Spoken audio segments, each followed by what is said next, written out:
In this video, we are exploring Big Bend National Park. We are staying at the Rio Grande Village Campground, which is one of 4 campgrounds that we're aware of, 3 of which are National Park Service, and 1 is privately operated and actually has full hookups, but we are in the one without full hookups. It's actually 60 miles up the road. And that just illustrates how big this park really is, which means there's a lot for us to see and do here, and we're gonna show you as much of it as we can. Rio Grande Village is on the far east side of the park and was one of the only campgrounds that could accommodate our size of RV. Our site was massive and our solar setup took care of all of our power needs.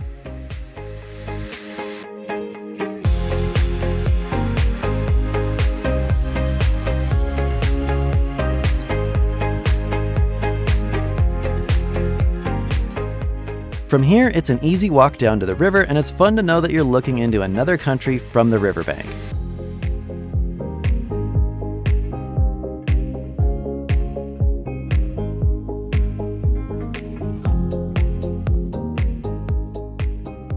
We are east of our campground on the way to Boquillas Canyon. We stopped at the Boquillas Canyon overlook. You got really nice views of the Rio Grande River down below. You can see right over the border into Mexico to the little town right across the way.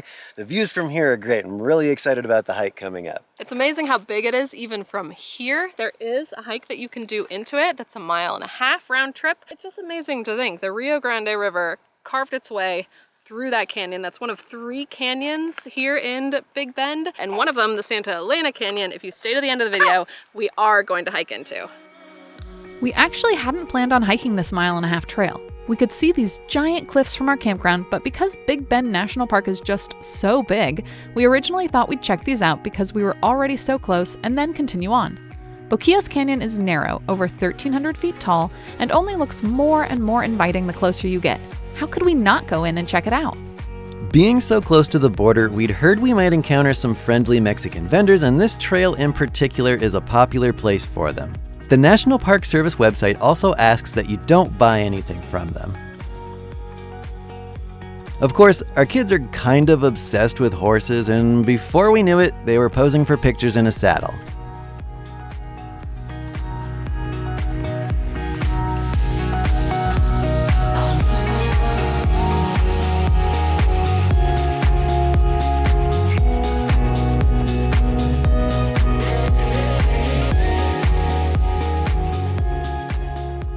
This is an absolutely stunning trail. The views are amazing coming up to the canyon. I would definitely note that there are a number of Mexican vendors wandering along the trail trying to sell you things, so just be ready for that.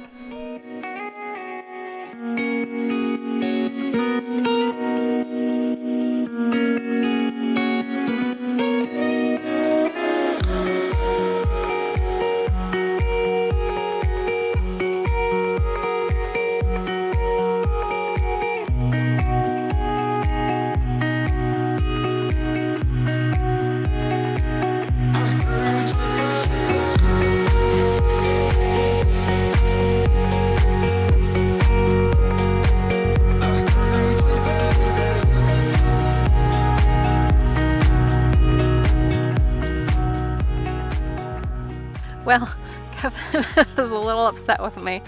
I did not grab our other camera. There was some miscommunication between us. He grabbed the camera and put it on the truck bed, I guess, for me. I don't recall him saying that at this point, but apparently I said, okay. So I don't remember that. I was busy doing other things and getting us ready. So the kids are happy because they get more time to play down at the river. I am sitting here watching them and we're waiting, and Kevin is running back to grab it, and hopefully it is still there and hasn't been absconded with by someone who saw it and said, "Oh, yay, camera." There's a lot of footage on there, probably. We will see. Fingers crossed. Hopefully he comes back with it. He's back and he has the camera. Thank goodness. Now he's not mad at me anymore. I was never mad. I know. We would have been mad at ourselves if the camera had not been there. And all it took was like a 1 mile round trip for Kevin to go get it. That's a huge relief. We do not make enough money on this channel to replace it if we had lost something like this. If you want to help out and support us, join us on Patreon. We'd appreciate it.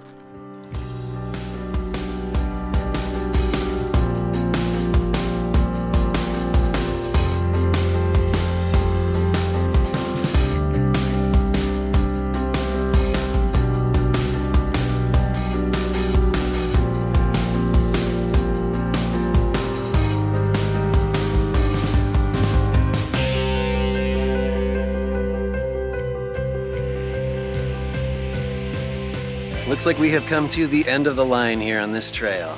It got a little narrower, a little more close to the edge. You might be able to go just slightly further, but I'm pretty sure after that it ends at the wall. If you wanted to take a kayak or canoe trip, you could come down this river and go through the canyon, which I've seen videos of and looks amazing. If our little ones were bigger, maybe we'd get on the water here as well, so consider that.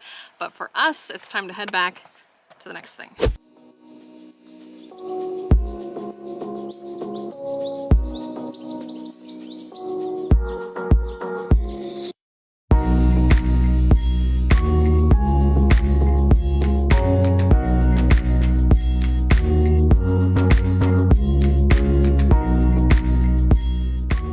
Kevin just stopped and turned us around because there was somebody stranded on the side of the road with their vehicle. Their hood was up, and there's no cell service in most of the park. Turns out someone had already gone ahead, and as we were leaving here, we saw the rangers coming to stop and help them. But what did you find out happened? Oh, they were completely stranded. Their serpentine belt broke on the engine, and so because their water pump wasn't turning anymore, the coolant boiled over in the engine and was spraying out somewhere.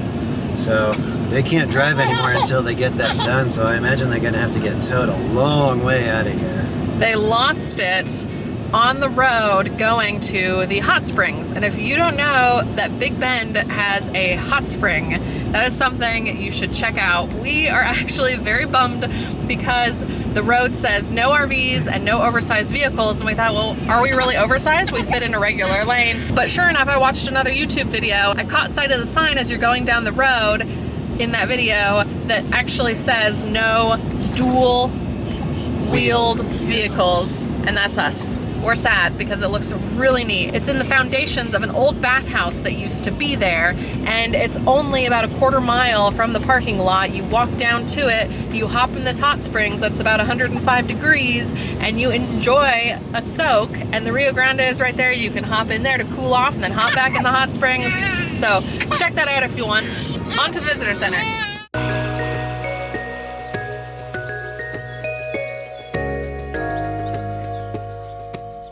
Next, we continued on to the Visitor Center at Panther Junction in the center of Big Bend National Park. We stopped to pick up Junior Ranger packets for the kids and were just in time for a ranger program about the plants in the area.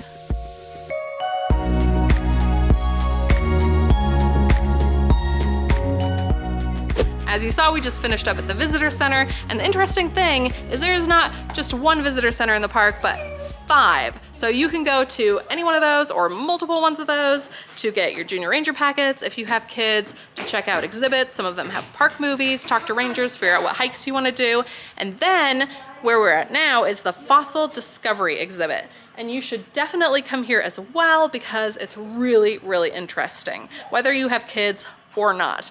It has multiple open air rooms and replicas of fossils, of dinosaurs. The kids are really enjoying learning about it, and so am I. And it has a really great view out the back here as well. Now we're gonna go somewhere really interesting for sunset.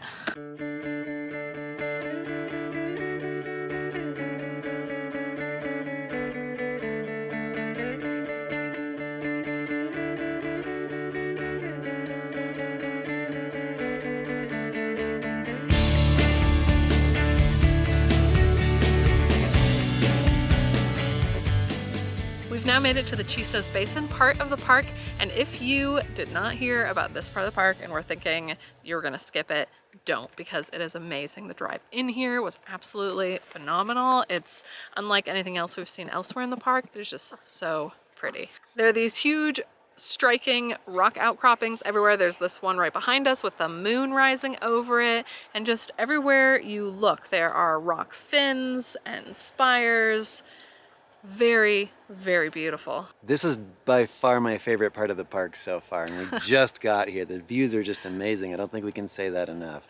The colors and the light on the rock is getting really pretty. So we are heading down to the Window View Trail, and there is a V notch in the rocks here that actually you can take the window trail all the way down to. It's a multiple mile round trip hike, and it takes you down to this tour over this really smooth area that you can look down. And instead of going all the way down there, we're gonna view it from above at what is one of the more popular places to view the sunset.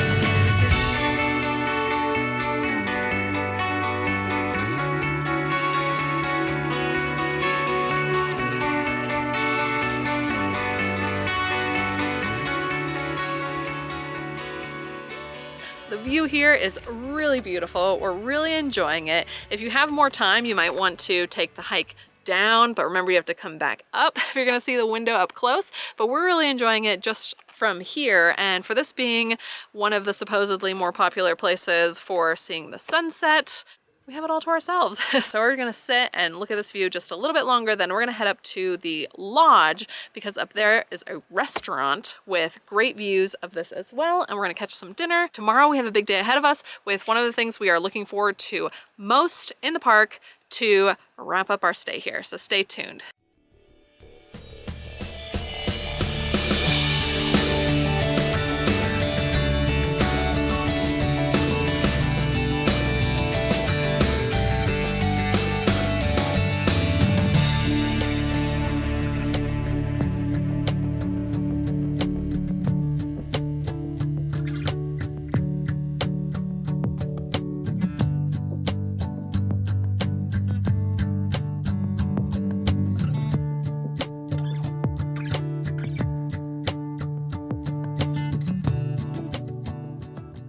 It is our second and final day here in Big Bend National Park, and we are starting the day off right by going on the Maxwell Scenic Drive. It's interesting, we've driven all over this park, it seems like yesterday, except we haven't hit the official Scenic Drive until today. It's just a massive, massive park. Today, coming down the Maxwell Scenic Drive, we are on the other side of the Chisos Mountains and the basin that we were in last night. And it's really interesting because we could see that V-notch that we had looked through from above. Now we are on the other side. Along the Scenic Drive, there are so many stops to see ranches, hikes, overlooks, and the one we're starting out today is the Sodal Vista. And we can see the end of the Scenic Drive and our final destination here.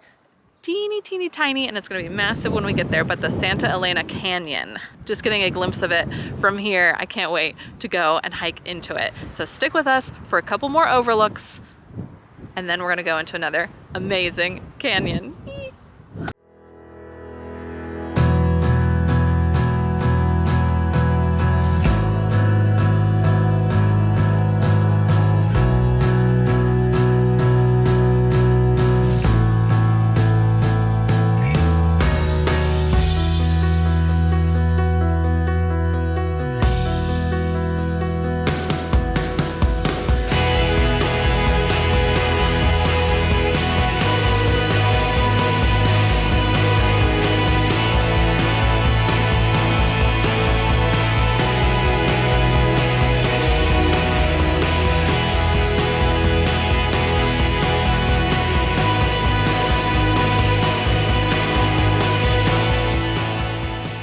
We have taken our time in getting here today, and the light is absolutely beautiful with the sun coming down. We have made it to Santa Elena Canyon, where the cliffs are 1,500 feet tall. I have a feeling this one is going to be even more impressive than Boquillas Canyon, and that was already spectacular. Maybe the light in the canyon is better at other times of day. We're not sure because we think we're going to have quite a lot of shade once we start walking, but I think it's worth it to visit any time of day, and I'm really excited about this. This is the grand finale to our video because we just think it's going to be magical.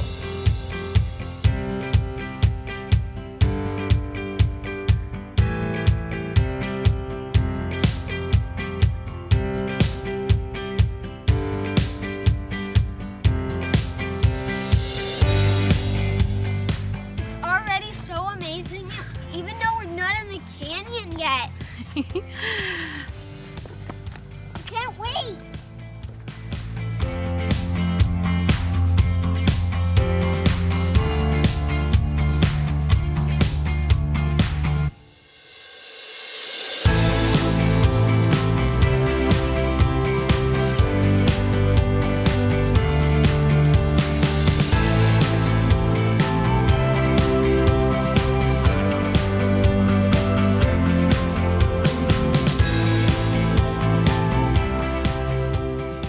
This is absolutely stunning, and we haven't even gotten started on the trail yet. This is beyond expectations, all blown away, better than pictures that we've seen. And if you just want to come down here to this first glimpse of the canyon by the river, like that's all that you would need to do. But you can go in there. In fact, we're going to start up some switchbacks that go up. I can see people going back and forth all the way up, and then further into the canyon. That is our next destination.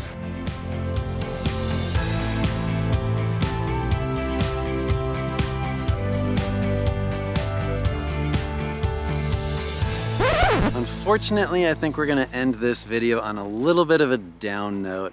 I think this is an example of missing out because you're not doing exactly what everybody else is doing. So hear me out on this. The park signage clearly says that you have to cross the river right here. We had heard that, and we were semi-prepared for a river crossing, not thinking it would be terribly deep.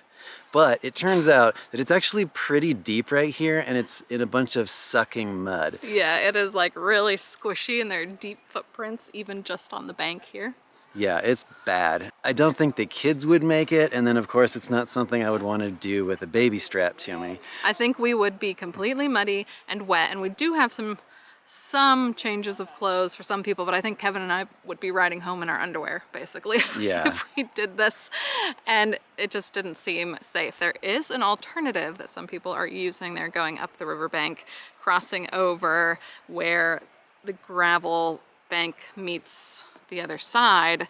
It's hard to say, but what's really clear is that the sign says not to do that, and we're not gonna do that. We're not gonna teach our kids to do that. I mean, we take them to be junior rangers every single time we come to a park. That just seems hypocritical for us to say, oh, let's teach you all about protecting the parks, and then let's just go that way. But, you know, so. It is a little bit of a bummer, but all in all, the view from here is also really spectacular, and I think we're just gonna enjoy it from down here on this side of the beach. It is. The other option doesn't look like the safest either. So everything else set aside, we were a little concerned about going up and over this kind of scrambly rock area with the baby, with the kids, either way. So. Oh well, sometimes they end up this way. And all in all, it's hard to be that disappointed when you're in such a beautiful place. So on that note, we will catch you all next time. Bye. Bye.